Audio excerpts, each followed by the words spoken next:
अस्सलाम वालेकुम एवरीवन। आज हम जो है वो हमने जो सेपरेशन ऑफ वेरिएबल वाला टॉपिक स्टार्ट किया था, introduction to electrodynamic by Griffith का।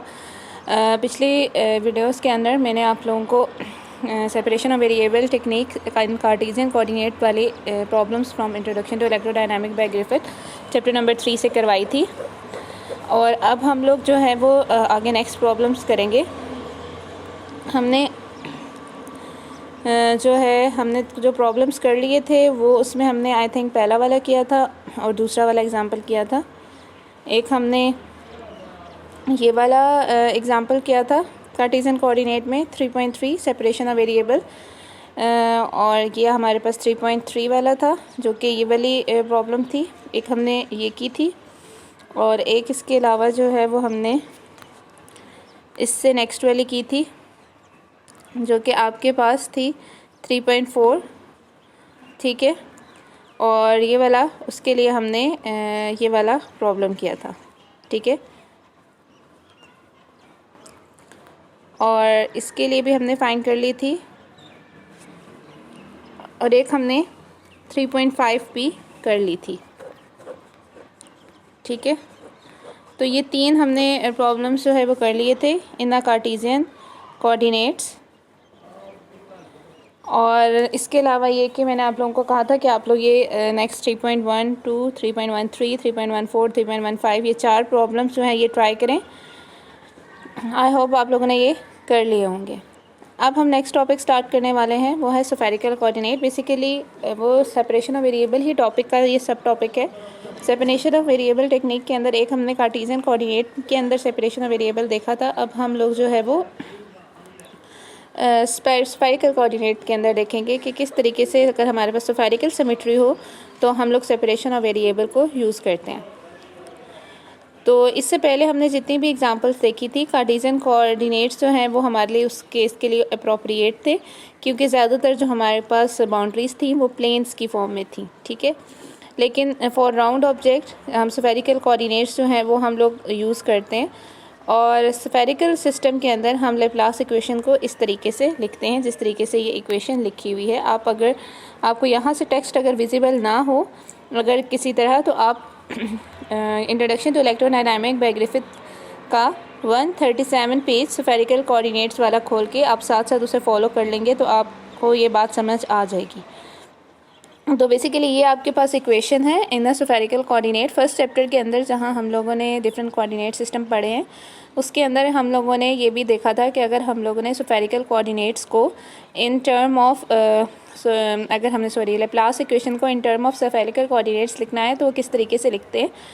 तो आप वो फर्स्ट चैप्टर में से जाके आराम से देख सकते हैं जो आपके पास स्फेरिकल कोऑर्डिनेट वाला टॉपिक है। उसमें एंड में जहाँ पे आपको ग्रेडियंट, कर्ल, डाइवर्जेंस और लैप्लासियन बताया हुआ है इन स्फेरिकल कोऑर्डिनेट, उधर से ही ये लिया गया है। अगर आपके पास कोई भी स्केलर पोटेंशियल है v और अगर आप उसका लैप्लास लेना चाहते हैं, मतलब डेल स्क्वायर ऑफ v अगर आप कैलकुलेट करना चाहते हैं ना स्फेरिकल कोऑर्डिनेट्स, तो उसके लिए हमारे पास ये फार्मूला है, ठीक है। अब हमारे पास होता क्या है कि ये हमारे पास जो रिलेशन है इसके अंदर आपके पास r, थीटा, साई तीनों कंपोनेंट्स आ जाते हैं। तो अब हमारे पास एक चीज़ होती है एजीम्यूथल सिमेट्री। एजीम्यूथल सिमेट्री का मतलब ये होता है कि आपके पास साई के ऊपर, साई जो एंगल होता है आपके पास स्फेरिकल कोऑर्डिनेट के अंदर, उसके ऊपर डिपेंडेंस ना हो किसी फंक्शन की, या हम ये कह सकते हैं कि उसके अबाउट जब भी आप किसी भी फंक्शन की वैल्यू लें तो वो आपके पास दोनों अबाउट, अगर आप पॉजिटिव साई के लिए लें या वही आप नेगेटिव साई के लिए लें तो आपके पास जो है वो वैल्यू जो है वो सेम आए। या फिर आप ये कह सकते हैं कि जैसे आपको पता है कि साई की वैल्यू जो है वो आपके पास 0 to 2 पाई तक वेरी कर रही होती है। तो अगर आप जो है वो एक आपका एक्सेस है उसके अबाउट एक साइड पे दूसरी साइड पे अगर आप उस फंक्शन की value at different Sai calculate करें तो वो आपके पास एक सिमेट्री आपके पास आए, एक ही टाइप का आपके पास आंसर आए। तो जहाँ आपको जैसे हम लोग ने क्लासिकल मैकेनिक्स के अंदर भी पढ़ा था कि सिमेट्री जो है वो आपके पास कहीं ना कहीं किसी इंटीग्रल या कांस्टेंट ऑफ मोशन से रिलेटेड होती है। उस तरीके से आपके पास अगर आपके पास एजीम्यूथल सिमेट्री है, या मतलब ये आपको ये कहना चाह रहे हैं कि आपके पास कोई भी फंक्शन जो है वो साई पे डिपेंड ना कर रहा हो या साई के रिस्पेक्ट से चेंज ना हो रहा हो, तो इट्स मीन कि आपके पास वो फंक्शन जो है, मतलब सिमेट्री का ये मतलब है कि वो फंक्शन जो है उसके ऊपर डिपेंड नहीं कर रहा, साई के ऊपर डिपेंड नहीं कर रहा। तो अगर साई के ऊपर डिपेंड ना कर रहा हो तो वो उसको हम लोग क्या कहते हैं, एजीम्यूथल सिमेट्री। ठीक है, तो हमारे पास यहाँ पे फिर आगे इन्होंने एक, जैसे यहाँ पे इन्होंने रेफरेंस दिया हुआ है 7 पॉइंट का, और साथ उन्होंने नीचे बताया हुआ है कि general case for psi dependent potential is treated in all graduate text, see for instance J.D.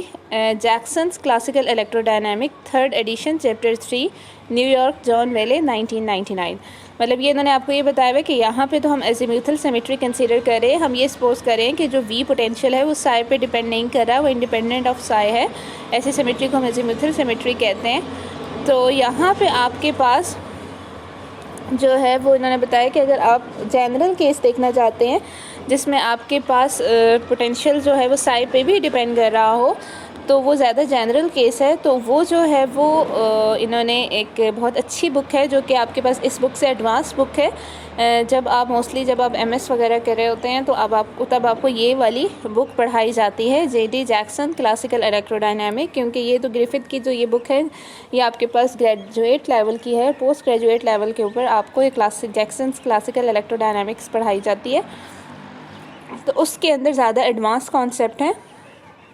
तो ये जो है वैसे पोटेंशियल्स जो कि साई के ऊपर डिपेंड कर रहे हों उनको उसमें डिस्कस किया गया है। तो फ़िलहाल यहाँ पे आपके पास एक सिमेट्री है, तो सिमेट्री का मतलब यही है कि उसके जिसके रिस्पेक्ट से सिमेट्री है, जैसे एजीम्यूथल सिमेट्री है, तो उसके ऊपर फंक्शन डिपेंड नहीं कर रहा, वो इंडिपेंडेंट है उस पर।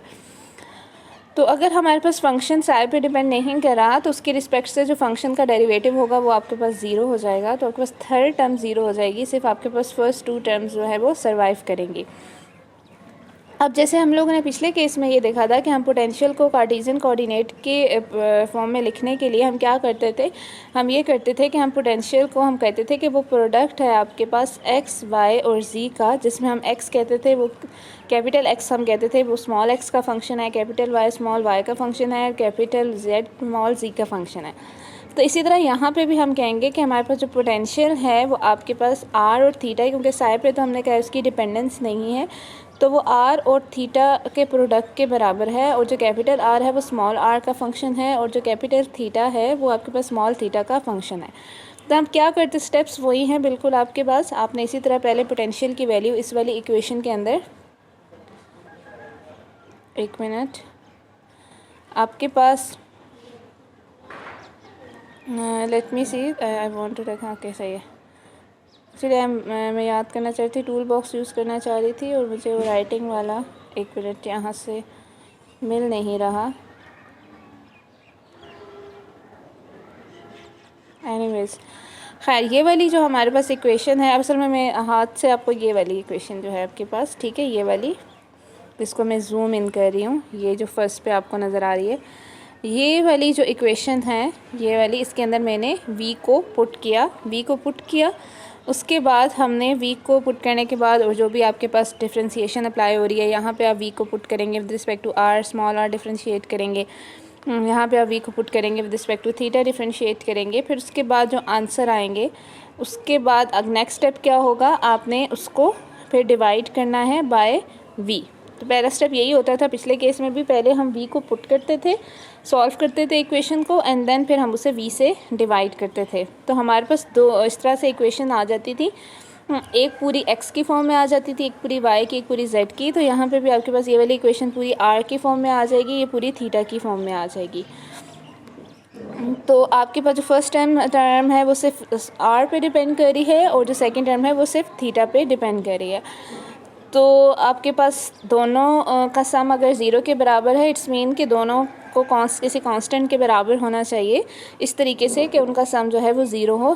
तो इन्होंने इस पहली वाली टर्म को लिया है l इंटू l+1 के बराबर, और दूसरी वाली को -l इंटू l+1 के बराबर। अब ये कोई ऐसे ही नहीं ले लिया जिस तरीके से हम लोग कार्टेशियन कोऑर्डिनेट वाले प्रॉब्लम में भी हमें कांस्टेंट लेने के पीछे कोई रीज़न होता था, हम प्लस के या माइनस के लेते थे। तो यहाँ पे भी आपके पास रीज़न है आपके पास कि क्यों ऐसा लिया है। पहली बात तो ये कि मैंने कहा कि L × L+1 एक आपके पास एक fancy way of writing the separation constant, और आपको थोड़ी देर में ये पता चल जाएगा कि ये क्यों कन्वीनियंट है। तो अब हम नेक्स्ट देखेंगे कि इस तरह से इसका क्या मकसद है। सबसे पहले तो आपने ये करना है कि ये जो यहाँ पे R डिनोमिनेटर में कैपिटल R आ रहा है, इसको आप दूसरी साइड पे ले जाके मल्टीप्लाई कर दें। इसी तरह यहाँ पे जो थीटा साइन थीटा नीचे डिनोमिनेटर में आ रहा है, इसको भी यहाँ पे ले जाके मल्टीप्लाई कर दें। तो पहली वाली इक्वेशन जो है वो आपके पास ये आ गई, ठीक है।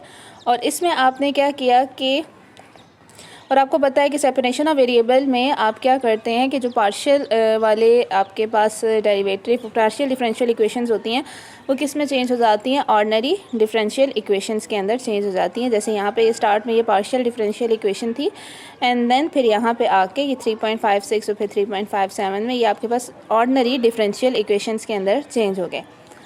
अब जो ये वाली जो टर्म, ये वाला जब आपके पास एक डिफरेंशियल इक्वेशन आ गई, इस डिफरेंशियल इक्वेशन का सोल्यूशन है एक, और वो सोल्यूशन है ये वाला।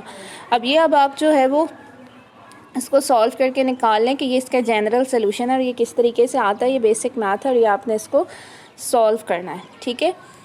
तो अब आपके पास क्या है कि जब आप ये जनरल सोल्यूशन R निकाल लेंगे, इसमें A एंड B दो कांस्टेंट हैं, और आपके पास to be expected in the solution of the second order differential equation, क्योंकि obviously ये second order differential equation है आपके पास, तो दो कांस्टेंट तो आप इसमें एक्सपेक्ट करते ही थे। अब जो एंगुलर वाली इक्वेशन थी, ये जो एंगल वाली इक्वेशन थी यहाँ पे, ठीक है, ये आपके पास इस फॉर्म में आ गई। अच्छा, ये जो है इतनी सिंपल नहीं है, इसका जो सोल्यूशन है बेसिकली वो आपके पास जो है वो उसे हम उसका एक स्पेशल नेम है जिसे हम लेजेंडर पोलिनोमियल्स कहते हैं, ठीक है। तो इसका जो सोल्यूशन है, जो कैपिटल थीटा जो है हमारे पास सोल्यूशन, इसको डिफरेंशिएट करके इंटीग्रेट करके आना था, इसको सॉल्व करके आना था in term of small theta, जो एक्चुअली थीटा है, मतलब कैपिटल वाला थीटा जो in term of actual theta आना था, वो हमारे पास उसका एक स्पेशल नाम है। तो इसको आपको सॉल्व करने की ज़रूरत नहीं है क्योंकि इसका बहुत बड़ा सोल्यूशन है। ये मैथमेटिकल मेथड्स के अंदर आप लेजेंडर पोलिनोमियल्स जब पढ़ते हैं तो उसके अंदर आपको पूरी जो है वो स्फेरिकल सिमेट्री के लिए पूरी ये डेरिवेशन करवाई जाती है कि किस तरीके से आपके पास जो है ये वाला सोल्यूशन आता है और ये एक्चुअली किसके बराबर है। हमारे केस में हमने सिर्फ रिज़ल्ट यूज़ करना है, तो अगर आप इंटरेस्टेड हैं तो आप खुद इसको सर्च करके देख सकते हैं कि जो लेजेंडर पोलिनोमियल है इसका सोल्यूशन ये किस तरीके से आता है, या अदरवाइज़ आप मैथ के कोर्स में इसको पढ़ लेंगे, ठीक है। तो हमारे पास जो थीटा है वो उसका जो सोल्यूशन है वो एक स्पेशल सोल्यूशन है, उसे हम लेजेंडर पोलिनोमियल कहते हैं, और उसकी एक स्पेशल फॉर्म है जिसे हम PL cos ऑफ थीटा लिखते हैं। अब ये PL cos ऑफ थीटा ये क्या चीज़ है, बेसिकली आपके पास इसे रोड्रिगस फार्मूला कहते हैं, और आपके पास रोड्रिगस फार्मूला अगर हम इन टर्म ऑफ x लिखें, मतलब PL cos थीटा की बजाय मतलब cos थीटा को की जगह x लिखें, तो x की फॉर्म में जो इसका फार्मूला है वो आपके पास ये आता है। इट्स मीन कि ये जो L है for different value of L आपके पास थीटा के डिफरेंट सोल्यूशंस आते हैं। इन्होंने कुछ जो है लेजेंडर पोलिनोमियल्स जो हैं वो आपके पास इन्होंने यहाँ पे सॉल्व करके लिखे हुए हैं। L की डिफरेंट वैल्यूज़ पुट करते गए यहाँ पे L 0 1 2 3 4 5 पुट करके इस फार्मूले को सॉल्व करके, इस रोड्रिगस फार्मूला को सॉल्व करके इस लेजेंडर पोलिनोमियल की वैल्यू जो है वो इन टर्म ऑफ x जो है इन्होंने कुछ निकाली हुई है, ठीक है। तो आपके पास जो PLX है ये आपके पास जो है Lth ऑर्डर पोलिनोमियल, मतलब L की जो वैल्यू होगी वही पोलिनोमियल का ऑर्डर होगा इन x, और आपके पास ये सिर्फ इवन पावर होगी। अगर आपके पास, अगर आप इसको नोट करें तो अगर L की वैल्यू इवन है तो आपके पास जो x है उसकी पावर भी इवन ही आ रही हैं, और अगर L की वैल्यू ऑड है तो आपके पास पावर्स जो है वो ऑड आ रही हैं। तो ये जो आपके पास फैक्टर आ रहा है इस रोड्रिगस फार्मूला के अंदर, ये आपके पास जो है एक्चुअली इसकी वैल्यू, अगर आप ऑब्वियसली इन्होंने आपको ये बताया हुआ है कि आपके पास अगर आप x की जगह 1 पुट कर दें, ठीक है ना, अगर आप x की जगह यहाँ पे सारी जगह 1 पुट कर दें तो आपके पास इस फार्मूला के अंदर, ठीक है, तो ये आपके पास सिर्फ ये वाली चीज़ बच जाती है, ये सब जो है वो आपके पास ख़त्म हो जाती है, ठीक है। तो आपके पास क्या होता है, इन्होंने आपको बताया कि आपके पास फिर PL(1) जो है वो बराबर हो जाता है 1/2 पावर L फैक्टोरियल के। तो फैक्टर जो है 1/2 L पावर L फैक्टोरियल वो आपके पास बेसिकली PL(1) के बराबर है।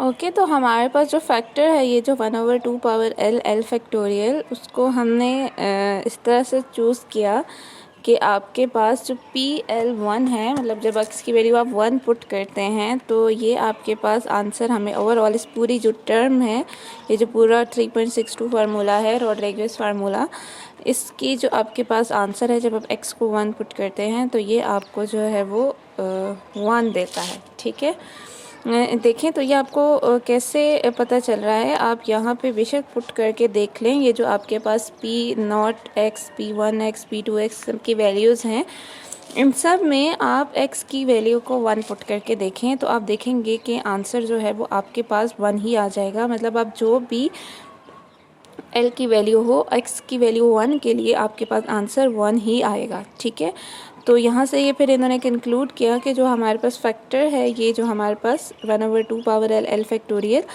वो इस तरह से चूज़ किया गया ताकि आपके पास जो है वो PL ऑफ x ऑफ 1 आपके पास 1 आए।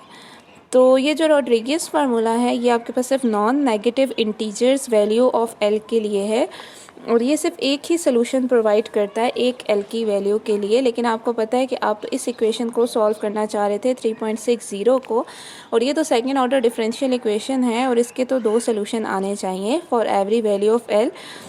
तो हमें फिर यहाँ से आगे जब डिटेल स्टडी की तो पता चला है कि जो अदर सोल्यूशन है इसके अलावा जो हमें रोड्रिगेज फार्मूला से मिलता है वो हमारे पास ब्लो कर जाता है at theta is equal to 0 और theta is equal to pi के ऊपर। जब आपके पास थीटा की वैल्यू 0 या पाई होती है तो वो सोल्यूशन जो है वो ब्लो कर जाता है। मतलब ब्लो करने का मतलब ये है कि वो आपको अनडिफाइंड आंसर देना शुरू कर देता है, वो इक्वेशन को सेटिस्फाई नहीं करता, इसीलिए हम उसे फिजिकल ग्राउंड पे एक्सेप्टेबल नहीं समझते। तो मिसाल के तौर पे आपके पास L इज़ इक्वल टू 0 के ऊपर जैसे आपने तो एक सोल्यूशन निकाला लेजेंडर पोलिनोमियल से। इसके अलावा इन्होंने कहा कि अगर आप इस वाली इक्वेशन को L इज़ इक्वल टू 0 के लिए सॉल्व करें, ये जो 3.60 इक्वेशन है, अगर आप इसे L इज़ इक्वल टू 0 के लिए सॉल्व करें तो आपके पास ये वाला सोल्यूशन आता है। L इज़ इक्वल टू 0 के लिए सॉल्व करना तो ये इतना ज़्यादा मुश्किल नहीं है। तो आप देखेंगे कि ये सोल्यूशन आता है और ये इक्वेशन को सेटिस्फाई करता है। मतलब ये कहने का मकसद है कि आपके पास सोल्यूशंस तो एग्जिस्ट करते हैं, दोनों दूसरा भी आ सकता है, इसलिए उसको फाइंड करना मुश्किल है। लेकिन हम उसको इसलिए नहीं फाइंड कर रहे हैं क्योंकि वो हमारे पास ब्लो कर रहा है at theta is equal to 0 और पाई। आप इसको बेशक थीटा 0 और पाई पुट करके देख भी लें, ये सोल्यूशन भी आपका ब्लो करेगा। तो आपके पास जो फिर नेक्स्ट स्टेप आपके पास क्या होता है, जो आपके पास जैसे कार्टेशियन कोऑर्डिनेट में जो x और y के डिफरेंशियल इक्वेशंस को सॉल्व करने के बाद जो x और y सॉल्यूशंस आते थे आप उनको मल्टीप्लाई करके लिखते थे और आप कहते थे कि ये आपका पोटेंशियल v है, क्योंकि v को आपने कैपिटल X और y की फॉर्म में लिखा होता था। तो सिमिलरली यहाँ पे भी आपने v को कैपिटल R और थीटा की फॉर्म में लिखा हुआ है। तो आपके पास जो r और थीटा का सोल्यूशन आया है उसको आप मल्टीप्लाई करके लिखेंगे तो आपके पास v आ जाएगा। ठीक है, तो ये आपके पास अगर एज़िम्यूथल सिमेट्री होती है तो ये आपके पास जनरल सोल्यूशन आता है, separable solution, general separable solution आता है लेप्लास इक्वेशन का। और ये आपके पास जो आपके पास सोल्यूशन आया है तो हमें तमाम कांस्टेंट्स को भी इस स्टेज पे इंक्लूड करने की ज़रूरत नहीं थी, क्योंकि आपके पास जैसे उन्होंने बताया कि 3.61 जो है वो आपके पास ये आपके पास इसमें आपके पास जब आप इसको यूज़ करते हैं, मतलब इसके अंदर अगर आप देखें तो हमने यहाँ पे जब ये सोल्यूशन लिखा है तो इसके साथ हमने कोई कांस्टेंट नहीं लिखा। जैसे हमने यहाँ पे सोल्यूशन के साथ R में कांस्टेंट लिखे थे, इस तरह यहाँ पे नहीं लिखे थे। तो उन्होंने कहा उसकी कोई ज़रूरत नहीं होती क्योंकि वो भी A और B के साथ एब्जॉर्ब होकर एक नया कांस्टेंट बना देते हैं। तो जैसे पहले सेपरेशन ऑफ वेरिएबल आपको बहुत सारे सोल्यूशन देता था, यहाँ पे भी आपके पास for separation of variable for each value of L आपके पास इनफाइनाइट सेट ऑफ सोल्यूशन आएगा, जो कि आपके पास जनरल सोल्यूशन जब आप लिखेंगे तो आप उसको लीनियर कम्बिनेशन की फॉर्म में लिखेंगे कि एल इज़ इक्वल टू 0 से लेके इन्फिनिटी तक जितने भी एल की पॉसिबल वैल्यू हैं वो उन सब के हिसाब से जो सोल्यूशंस हैं उन सब को ऐड करेंगे तो आपके पास जो है वो पोटेंशियल आ जाएगा। तो लीनियर कम्बिनेशन की फॉर्म में हम इसे लिख देंगे। तो ये हमारा इंट्रोडक्शन था इस टॉपिक का। अब हम एग्जांपल 3.6 स्टार्ट करते हैं। उस पर जब हम इसे अप्लाई करेंगे तो ये आपको ज़्यादा अच्छे से क्लियर हो जाएगा।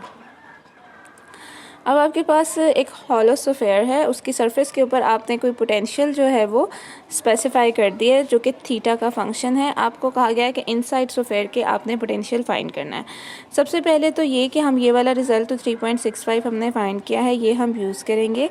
इस रिज़ल्ट को यूज़ करने का तरीका ये होता है कि आपने ये देखना होता है कि आपने पोटेंशियल किस जगह पे फाइंड करना है। अगर आपने इनसाइड फाइंड करना है पोटेंशियल, तो इनसाइड आपको पता है कि r इज इक्वल टू 0 वाला पॉइंट भी होगा, क्योंकि r क्या होता है, distance from the centre of the sphere. तो अगर आप सेंटर पे बिल्कुल चले जाएंगे तो r 0 हो जाएगा। तो अगर r 0 हो जाए इनसाइड किस, वो इसलिए अगर आप इनसाइड तो बहुत सारे पॉइंट्स आप लेंगे तो उसमें से आप r इज इक्वल टू 0 वाला पॉइंट भी लेंगे। तो उस सोल्यूशन में जब आप ये जो b वाली टर्म है, जब इसमें आप r को 0 पुट करेंगे तो वो r से जब डिवाइड b जब 0 से डिवाइड होगा तो आपको इनफाइनाइट मतलब अनडिफाइंड नंबर देगा। तो हम लोग क्या करते हैं कि सबसे पहले यही करते हैं कि अगर हमने इनसाइड फाइंड करना है, स्फेरिकल सिमेट्री और पोटेंशियल इनसाइड फाइंड करना है, तो हम r is equal to 0 point क्योंकि इनसाइड लाई कर रहा होता है तो उसकी वजह से हम लोग जो BL कांस्टेंट है उसे हम 0 कर देते हैं, क्योंकि r 0 पुट करने से जो ये BL वाली टर्म है ये ब्लो कर जाती है और हमारे पास क्या होता है पोटेंशियल एट द ओरिजिन, इसका मतलब होगा ब्लो कर जाएगा। इसलिए हम वो वाला सोल्यूशन नहीं लेते, हम BL को क्या कर देते हैं, 0 कर देते हैं। ठीक है, फिर हमारे पोटेंशियल में सिर्फ AL RL वाली फॉर्म मतलब बच जाएगी और वो हमारे पास ये चीज़ है। तो सेकंड चीज़ हमें ये गिवन है कंडीशन कि आपके पास थीटा जो है वो पोटेंशियल जो है वो सरफेस पर उन्होंने स्पेसिफाई किया हुआ है, मतलब small r equal to capital R के ऊपर, मतलब कैपिटल R जो है वो रेडियस है स्फीयर का, उसके ऊपर जो पोटेंशियल है वो v0 थीटा है। तो आपने ये बाउंड्री कंडीशन पुट की कि r is equal to capital R, आपके पास पोटेंशियल जो है वो इसके बराबर है, वो आपने यहाँ पे पुट कर दिया। तो अब आपने नेक्स्ट स्टेप क्या करना है कि आपके पास कोफिशिएंट फाइंड करना है a का। ठीक है, अब आपके पास क्या होगा, हमारे पास जो लेजेंडर पोलिनोमियल है, ठीक है, अब हम उसको यूज़ करेंगे। ठीक है, और हमारे पास जो लेजेंडर पोलिनोमियल है उसको यूज़ करने के लिए हमारे पास जो ट्रिक है वो हम फोरियर ट्रिक को यूज़ करेंगे जैसे हम पहले करते थे। तो हमारे पास जो लेजेंडर पोलिनोमियल है, फिर सबसे क्योंकि हमारा स्टेप ये है कि हमने इधर से PL cos थीटा को ख़त्म करना है, तो जैसे हम पहले करते थे उसी तरह इसमें भी हम करेंगे। हम PL cos थीटा को ख़त्म करने के लिए फोरियर ट्रिक यूज़ करेंगे, मतलब हम दोनों साइड पे अगर हम इसे x की फॉर्म में लिखना चाह रहे हैं तो हम ये कह सकते हैं, ये फोरियर ट्रिक है कि PL x है तो आप इसको PL प्राइम x से मल्टीप्लाई करके और फिर इसको इंटीग्रेट कर दें। अब L की जो लिमिट है वो हमारे पास -1 से लेके +1 तक है। ठीक है, और उसके करस्पॉन्डिंग जो थीटा की लिमिट होती है वो 0 से पाई होती है, मतलब हाँ देखो जो आपके पास x की लिमिट है, L की नहीं, x की जो लिमिट है वो -1 से 1 तक है और उसके करस्पॉन्डिंग जो आपके पास थीटा की लिमिट है वो 0 to पाई। मतलब ये कैसे आता है, क्योंकि cos थीटा ही को हम x के बराबर ले रहे हैं, तो आपको पता है कि अगर x -1 होगा तो इट्स मीन कि थीटा पाई के बराबर है, और अगर आपके पास अगर आपके पास x 1 होगा इसका मतलब है थीटा 0 के बराबर है। तो इसलिए हमारे पास जो लिमिट है वो 0 to पाई आती है। अगर हम थीटा वाली टर्म फॉर्म में लिखते हैं लेजेंडर पोलिनोमियल को तो हम 0 to पाई लेंगे, और अगर हम उसे x की फॉर्म में लिखते हैं तो हम उसे -1 से +1 लेंगे। ठीक है, क्योंकि हमारे पास ये हम क्यों ले रहे हैं, इसलिए ले रहे हैं क्योंकि हमारे जो एक्चुअली जो लेजेंडर पोलिनोमियल है वो साइन एंड कॉस की फॉर्म में ही होते हैं। तो आपके पास मोस्टली साइन की फॉर्म में होते हैं, तो उसमें हमारे पास क्या होता है कि आपके पास ज़ीरो साइन की आपको पता है लिमिट क्या होती है, -1 से 1 तक ही होती है, उसकी मैक्सिमम वैल्यू 1 तक, और दूसरी हिसाब से एक पॉजिटिव एक्सट्रीम +1 तक जाती है, नेगेटिव एक्सट्रीम -1 तक। तो x की वैल्यू जो है उसके हिसाब से आपके पास जो है वो -1 से 1 तक ही होती है। तो उस हिसाब से आपके पास जो थीटा होता है वो आपके पास 0 to π आपने ले लिया। तो फोरियर ट्रिक यूज़ करेंगे फॉर अलजेब्रिक पॉलीनोमियल, जैसे हमने साइन फंक्शंस के लिए की थी। देखिए अलजेब्रिक पॉलीनोमियल उसमें भी हम इसी तरह करेंगे। तो आपके पास x के हिसाब से लिखेंगे तो -1 to 1, और पाई के हिसाब से लिखेंगे तो 0 to π, और अगर ऑब्वियसली x आपने cos थीटा के बराबर लिया है तो dx इसके बराबर हो जाएगा साइन थीटा थीटा के। तो ये जो आपके पास ये वाली चीज़ है, ये जो आपके पास है, इसमें भी ऐसा ही होता है। जब l प्राइम के बराबर होता है तो इसका आंसर 2/2l + 1 आता है, और जब l प्राइम के बराबर नहीं आता तो इसका आंसर क्या होता है, 0 आता है, जैसे पिछले केस में हमारे पास फोरियर ट्रिक में हो रहा था। तो हमने जब इस इक्वेशन में दोनों साइड पे हमने PL prime cos of theta से मल्टीप्लाई करके, और फिर हमने इसको डिफरेंशिएट किया विद रिस्पेक्ट टू, इंटीग्रेट किया with respect to theta from 0 to π, तो आपके पास राइट हैंड साइड से PL cos थीटा ख़त्म हो जाएगा। और कैसे ख़त्म होगा, जब हमें पता है L = L प्राइम के बराबर होगा, तो PL cos theta PL prime cos theta की जगह आपके पास क्या आ जाएगा, 2/2l + 1 आ जाएगा। और लेफ़्ट हैंड साइड पे उसी तरह रहेगी इंटीग्रेशन जैसे यहाँ पे इन्होंने लिखी है, ठीक है। तो ये जो आपके पास ये वाली इक्वेशन है 3.67, इसके अंदर सिंपल आपके पास राइट हैंड साइड पे PL cos theta PL prime cos theta ख़त्म होकर 2/2l + 1 रह जाएंगे, और लेफ़्ट हैंड साइड पे आपके पास जो है वो इसी तरह आ जाएगी फॉर्म। अब आप इसे RL से डिवाइड कर दें तो आपके पास ये आ गई। तो ये बेसिकली आपके पास AL कांस्टेंट आ गया है। ये हमारा सोल्यूशन हो गया प्रॉब्लम का। हमें जो 3.66 हमने सिंपल हमारे पास पोटेंशियल था इनसाइड, इसमें हमने AL की वैल्यू को पुट कर देंगे तो आपके पास जो है वो पोटेंशियल आ जाएगा इनसाइड द स्फीयर, ठीक है। और अगर आपके पास इस पोटेंशियल जो V0 थीटा आपको गिवन है, अगर आपको इसकी फॉर्म पता है तो आप जो है इसको फर्दर सॉल्व भी कर सकते हैं।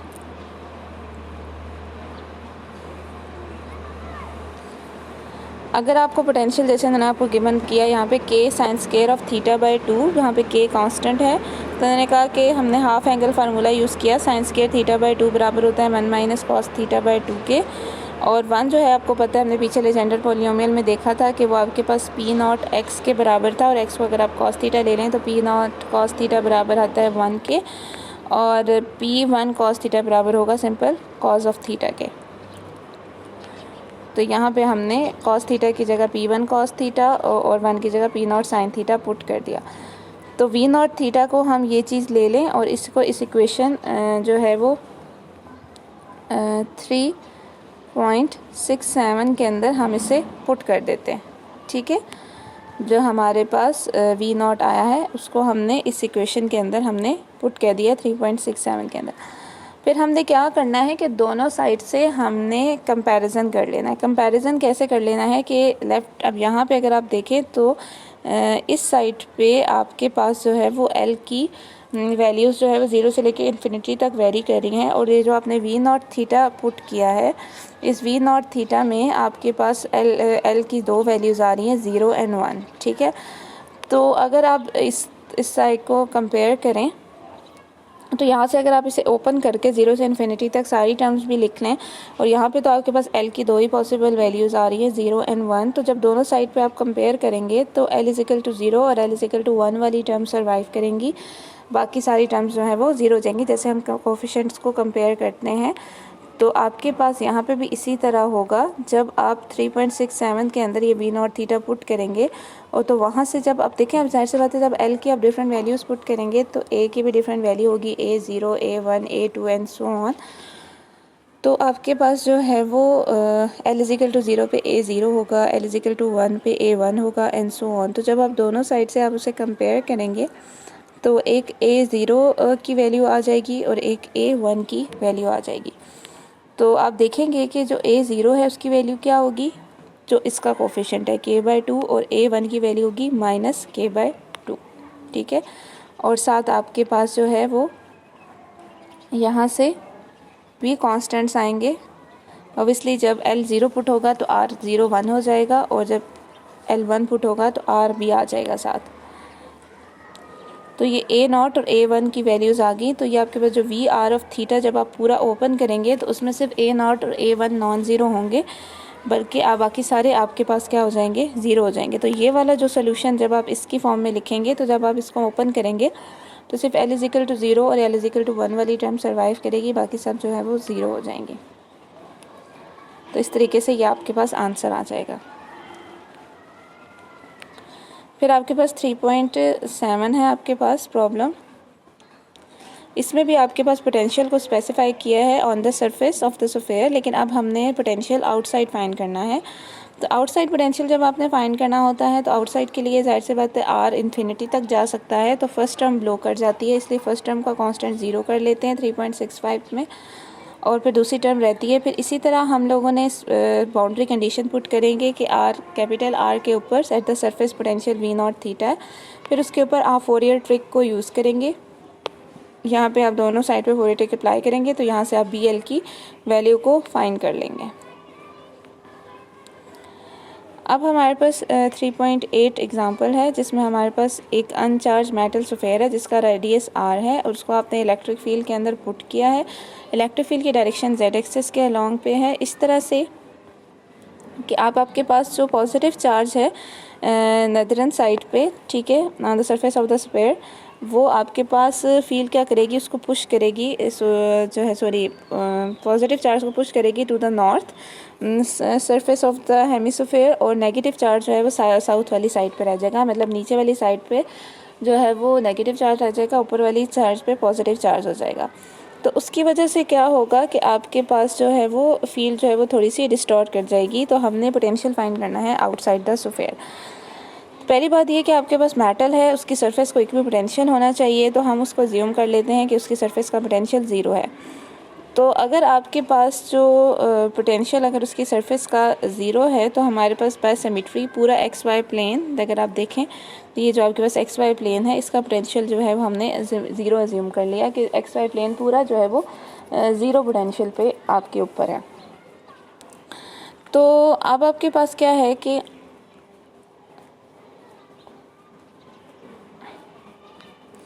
होगा क्या, क्योंकि अब आपने क्योंकि एक इलेक्ट्रिक फील्ड के अंदर उस मेटल स्फीयर के अंदर को रखा हुआ है, तो इलेक्ट्रिक फील्ड अगर इनफाइनाइट डिस्टेंस तक फैली हुई है तो इट्स मीन कि अगर आप बहुत दूर Z एक्सिस के अलॉन्ग बहुत दूर भी जाएंगे तो आपका पोटेंशियल जो है वो 0 नहीं होगा, ठीक है, इस कन्फिग्रेशन का। तो हमारे पास जो इलेक्ट्रिक फील्ड है वो आपके पास क्या होगी, -E0Z। E0Z का क्या मतलब है, बेसिकली आपके पास E0 वो यूनिफॉर्म इलेक्ट्रिक फील्ड है जिसके अंदर आपने इसको जो है वो प्लेस किया हुआ है।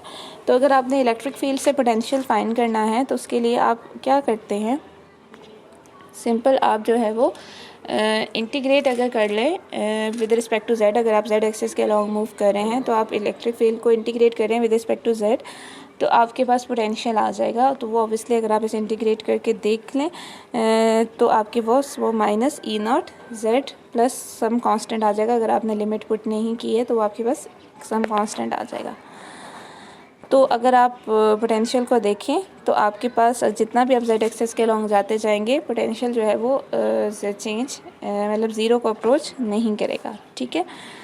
तो एक तो हमने जो बाउंड्री कंडीशन देखी उसमें हमारे पास जो XY प्लेन है, या हमने क्योंकि स्फीयर की जो सरफेस है उसको हमने क्या ले लिया, इक्वी पोटेंशियल लेके हमने सपोज कर लिया कि सपोज वो 0 पोटेंशियल के ऊपर है, तो हमारे पास R = कैपिटल R पे पोटेंशियल जो है वो 0 ले लिया। उस हिसाब से आपके पास जो है अगर आप प्लेन की बात करें XY प्लेन की, तो XY प्लेन पे Z 0 है, तो Z 0 है आपके पास। तो यहाँ से भी अगर आप देखें अगर हम पोटेंशियल को 0 ले रहे हैं XY प्लेन पे तो कांस्टेंट को क्या होना चाहिए, उसको भी 0 होना चाहिए।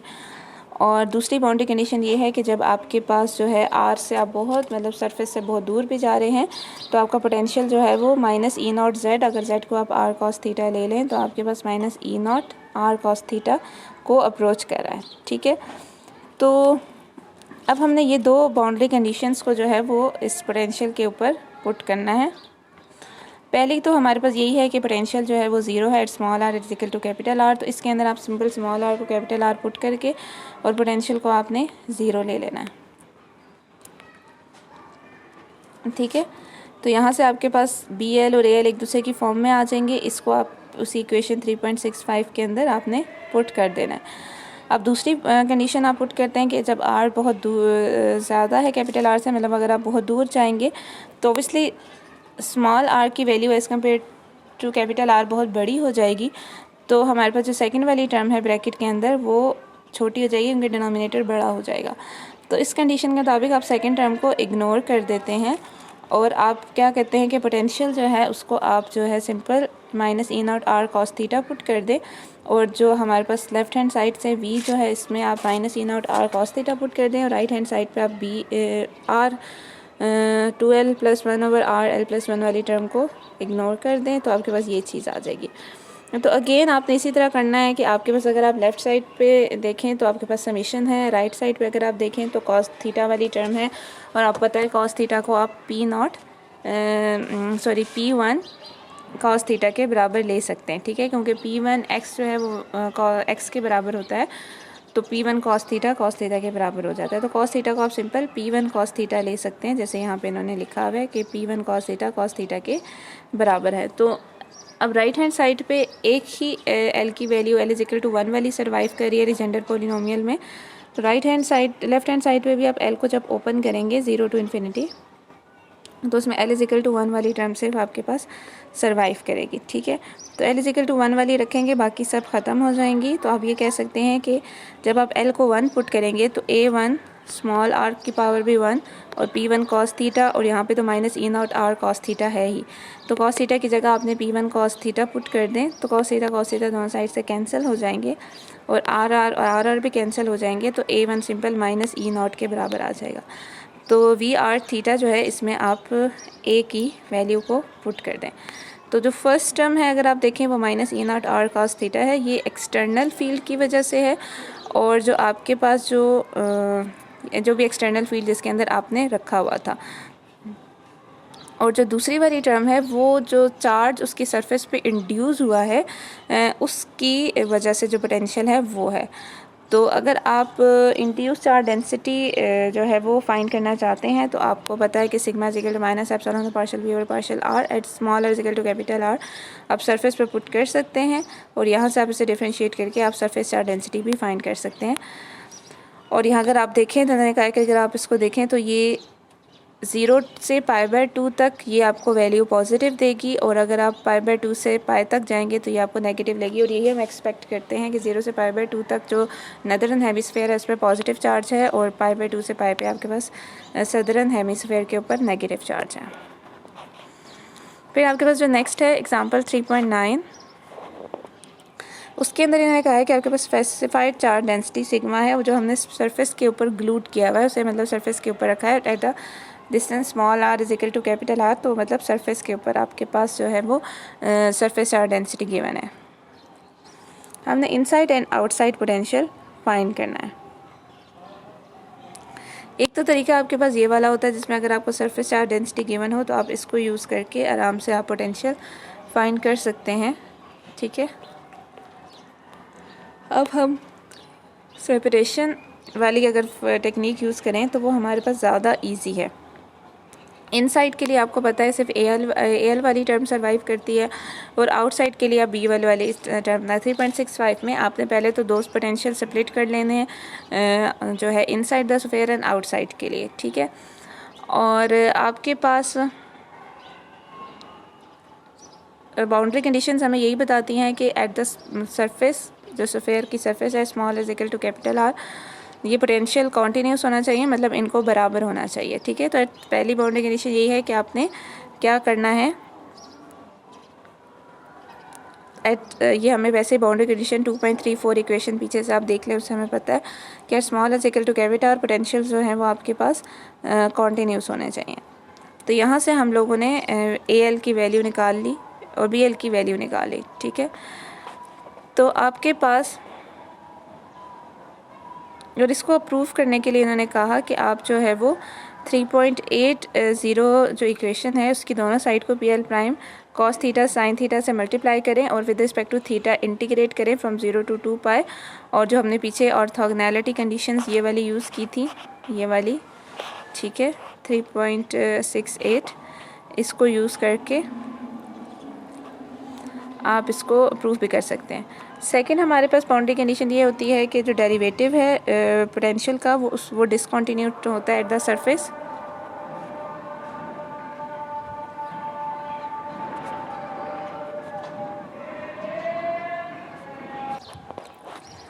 ओके तो आपके पास बाउंड्री कंडीशन दूसरी पुट की जो हमारे पास 3.82 है, partial V out over partial R minus partial V partial R is equal to capital R. ये बाउंड्री कंडीशन आपके पास सिंपल है, ये आपने यूज़ की। वी इन और वी आउट जो दो पोटेंशियल्स हैं आपके पास 3.78 और 3.79, इनको आपने एज अ वी इन और वी आउट लेके इनको with respect to R differentiate करना है, फिर इसमें स्मॉल आर की जगह कैपिटल आर पुट करना है और इसको आप सॉल्व करेंगे तो यहाँ से आपके पास दूसरा कांस्टेंट ए एल आ जाएगा। और बेसिकली ए एल ऐसे नहीं आएगा, उसके साथ पी एल कॉस थीटा भी है, उसको ख़त्म करने के लिए आपको फोरियर ट्रिक यूज़ करनी पड़ेगी। तो ये आपके पास सॉल्व हो जाएगा। और अगर आपको सिग्मा नॉट थीटा की फॉर्म गिवन है, जैसे इन्होंने यहाँ पे गिवन है कि के कॉस थीटा की जगह आपने B one cos theta put करना है, तो आप इसको सॉल्व भी कर सकते हैं और उसकी वैल्यू के ओवर 3 एप्सिलॉन नॉट आ गई। तो आप बस ए वन की वैल्यू इनसाइड और आउटसाइड पोटेंशियल की वैल्यू के अंदर पुट कर देंगे। तो अब दूसरी बात इन्होंने ये कहा है कि सिग्मा नॉट थीटा अगर इंड्यूस किया जाता है मेटल की स्फेयर में एक्सटर्नल फील्ड की प्रेजेंस में, जैसे आपके पास पिछले एग्जांपल में था, तो उस वक्त आपके पास जो देखें जो आपके पास सिग्मा आया था वो 3 epsilon not E not cos theta आया था। तो यहाँ पे जो आपके पास सिग्मा गिवन है वो आपके पास गिवन है के कॉज ऑफ थीटा। मतलब अगर आपको देखें तो इसके दोनों को कंपेयर करें तो इस केस में इसका मतलब है 3.77 से अगर कंपेयर करें तो 3 के बराबर होता है 3 एप्सिलॉन नॉट ई नॉट के। ठीक है, ये इन्होंने बताया हुआ। तो इस केस में फिर पोटेंशियल इनसाइड जो है वो आपके पास क्या हो जाएगा, ई नॉट आर कॉस थीटा जो कि ई नॉट जेड के बराबर है, और जो फील्ड आउटसाइड है वो minus E not Z head के बराबर हो जाएगी। और इस केस में आपके पास इनसाइड पोटेंशियल और जो आपके पास फील्ड है वो आपके पास जो है वो इस तरीके से है कि वो एक दूसरे को एग्जैक्टली कैंसिल आउट करेंगे जैसे हम मेटल सफ़ेयर के इनसाइड एक्सपेक्ट करते हैं। और आउटसाइड द पोटेंशियल जो है वो आपके पास due to the surface charge वो आपके पास यही आ जाएगा। तो ये एग्जांपल जो है आपके पास ये वाली 3.9 या 3.8 के साथ बिल्कुल कंसिस्टेंट है, मतलब सेम रिज़ल्ट है। अब आपने ये करना है कि आपने ये कंप्लीट करने हैं 3.16, 17, 18, 19, 20, 21 और ये सारे प्रॉब्लम्स आपने करने हैं और फिर ये आपने मुझे सबमिट करवाने हैं। ओके, थैंक यू, अल्लाह हाफिज़।